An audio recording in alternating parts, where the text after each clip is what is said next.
অনেক মানুষ আছে পাঙ্গাস মাছ খায় না, ব্রয়লার মুরগি খায় না, কিন্তু গরুর ভুঁড়ি ঠিকই খায়, তাই না বলো? তো আমি কিন্তু এগুলো সবই খাই। তো এটা আজকে রান্না করব গরুর ভুঁড়ি, আর এই গরুর ভুঁড়ি নিয়েই থাকছে আজকের ফুল ভিডিও। আমি কিভাবে রান্না করলাম আর এটা কিভাবে খেলাম সেটাই থাকছে আজকের ভিডিওতে।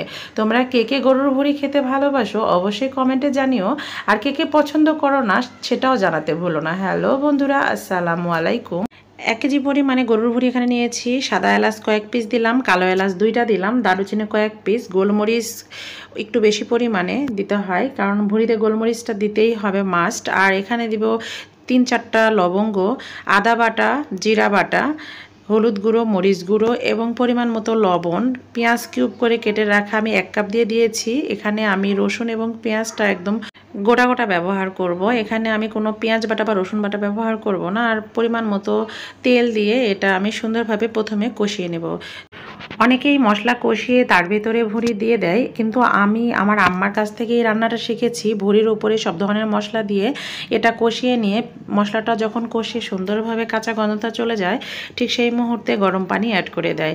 তো এখন এমন পরিমাণে পানি দিলাম যাতে ভুঁড়িটা সিদ্ধ হয়ে যায়। আর এভাবে রান্না করে যারা এখনও খাওনি তারা একবার ট্রাই করে দেখো, অবশ্যই ভালো লাগবে। ভুঁড়িটা আমার মোটামুটি 80% সেদ্ধ হয়ে গেছে। তার মধ্যে আমি কিছুটা পরিমাণে আলু অ্যাড করে নিলাম। আর এই আলু অ্যাড করার কারণে ভুঁড়িতে যে এক্সট্রা তেল আছে সেগুলো অনেকটা কমে যাবে। আর তারপরে আলু ব্যবহার করার পরে আমি এখানে দিয়ে দিলাম গরম মশলার গুঁড়ো, যেটা আমার বাসাতেই আমি হাতে করে রাখি। তো দেওয়ার পরে তার সঙ্গে আমি কিছুটা কাঁচামরিচ অ্যাড করে নেব।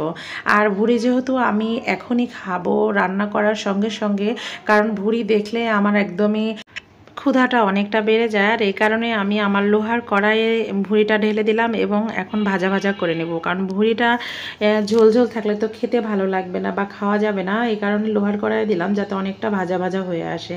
আর এরকম ভাজা ভাজা ভুঁড়ি খেতে তোমরা কে কে পছন্দ করো অবশ্যই কমেন্টে জানিও।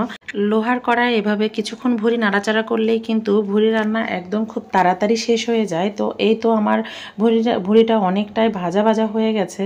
তো আমি আজকে ভুঁড়িটা এভাবেই রেখে দেবো, কারণ একদিনে তো এতগুলো ভুঁড়ি খেয়ে শেষ করা যাবে না। আর এটা পরের দিনে আবার যখন লোহার কড়াই নাড়াচাড়া করবো তখন কিন্তু অনেকটাই মুচমুচে হয়ে যাবে। আর ভুঁড়ি কিন্তু মুচমুচে ভাজা খেতেও ভালো লাগে, তাই না বলো? আমার তো ভাত, মুড়ি, পরোটা সব দিয়েই ভালো লাগে। তো আজকে আমি ফাইনালি ভাত নিয়ে নিয়েছি, এই তো ভুঁড়ি দিয়ে ভাত দিয়ে খাবো। তো আজকের মতো এই পর্যন্তই। পরবর্তীতে নতুন কোনো ভিডিও নিয়ে আবার তোমাদের সামনে হাজির হব। সে পর্যন্ত সকলে ভালো থাকো, সুস্থ থাকো।